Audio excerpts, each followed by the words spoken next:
What's going on, YouTube? So what I got for you today is, let's say, kind of a kit update, I guess. So a series of unfortunate events occurred during a moving process, and I had to part with a lot of my tactical stuff. Okay, and I didn't get rid of anything I couldn't replace, obviously. I kept all the really important stuff and it's kind of a hard reset. So it really was kind of a blessing in disguise. Made some money off of it, sold a bunch of stuff, and wasn't able to really move with all of the stuff that I had. So I'm like, well, get rid of what I can. Got rid of a crap load of nylon pouches, Alice gear, load bearing gear, and I kind of started fresh. I really honestly only kept my chest rig, my 72 like my large Alice that was loaded out for, I'd say, more of a extended bug out,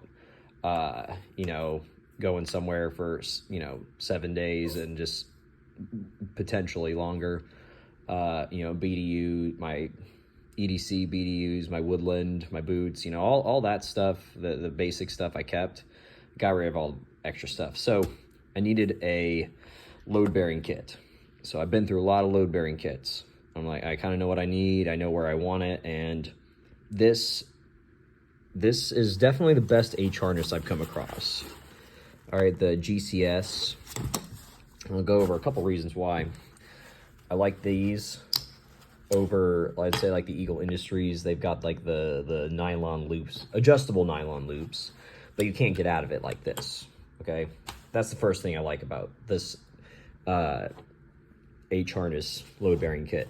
I like that there's a little bit of a molly loop here, so if, perfect thing. I'm thinking tourniquet right there. Same thing on the other side.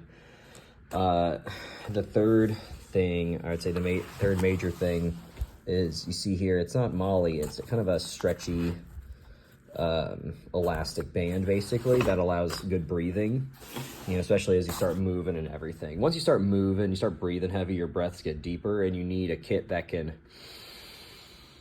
expand with those deep breaths, especially if you're in a stressful state. You want to be able to get full breaths. If you're only getting half breaths whenever you're exercising, that's a big freaking no bueno. That's not good for anybody. So that's kind of the reasons I like it a lot more than, because I had an Eagle Industries H harness, but this is basically the same thing, but with a couple slight tweaks that I like more. So let's kind of go over, and also I spent under $150 on everything you see here, except for the canteens and the knife and the multi-tool. Everything else, $150. I think it was like $140 something with the kit, like the harness and all the pouches, and then minus the canteens and the knife. So, and the contents, like I have this like not really totally loaded out yet.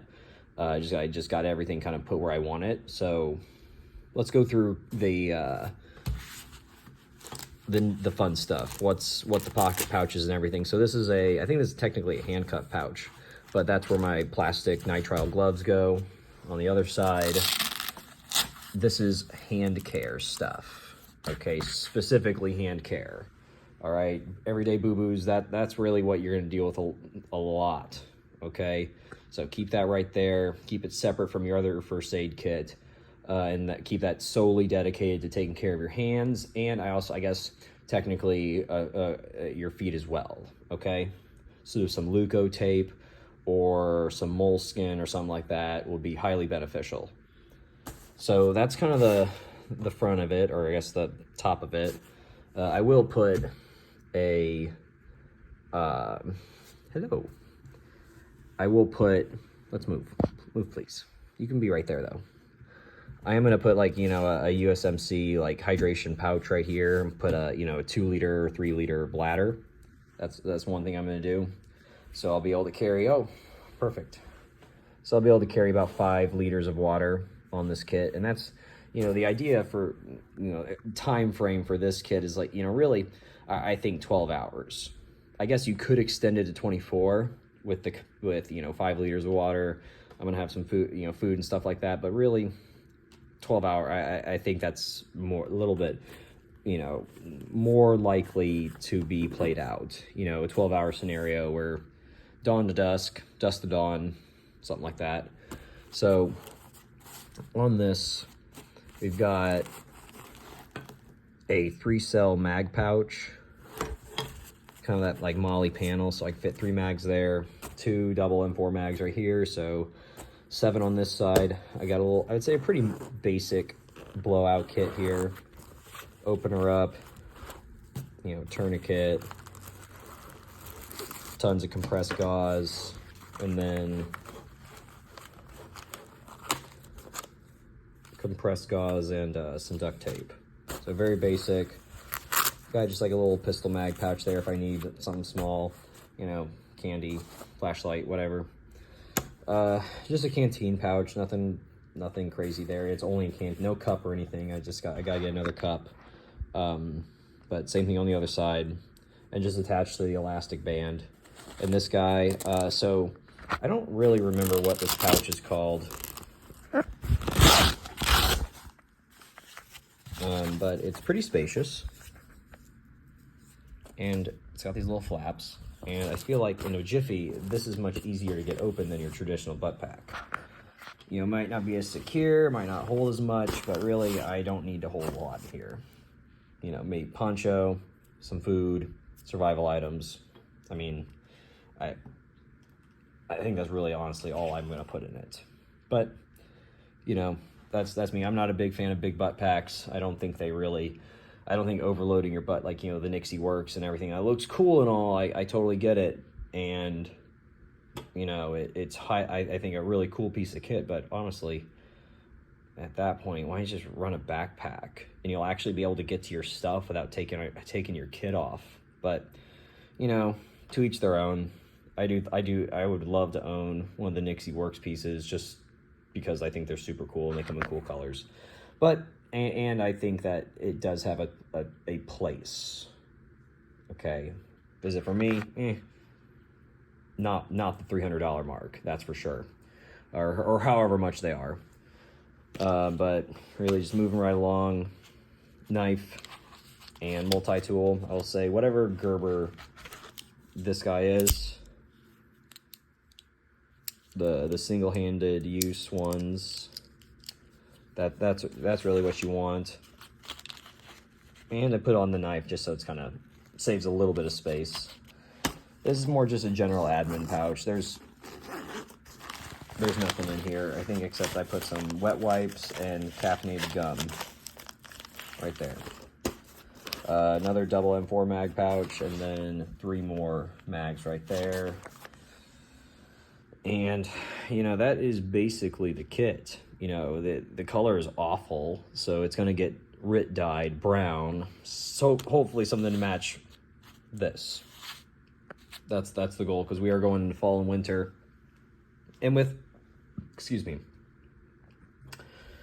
how, honest to God, with how cheap it was to build this thing out, under $150, it's not going to be difficult for me to dye this one brown, save up a little bit of money, buy another whole set like this, dye it green, and boom, spring and summer kit, fall winter kit. And really, you know, not loading both of them out, but just taking some things out, putting them in, and, you know, I guess eventually they'd both be loaded out specifically for those time frames. But, you know, you could have basically 2 full kits, spring, summer, fall, winter, for under $300, you know, minus the nitty gritty stuff that goes in it. Not a bad place to be, especially if you're just starting out and you don't really know what to get.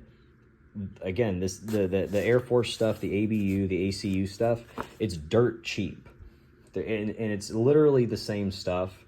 I would say the same build quality as any other U.S. military like nylon pouch. It's just the color is god awful, you know. But I will say, the more I look at the ABU, the more I do like it. It's like a digital tiger stripe, and I like it. Now, I don't like the ACU. I do like that it's digi, But, you know, the color is obviously not going to really blend in with anything. But, you know, that's really just about it, guys. I want to try to keep this around 10 minutes. Don't want to blab too much because there's not a whole lot here. Hopefully going to get out to the range very soon because I just moved and everything. Got to go out and try to find some new places to shoot. But thank you guys for watching. I'll see you next time.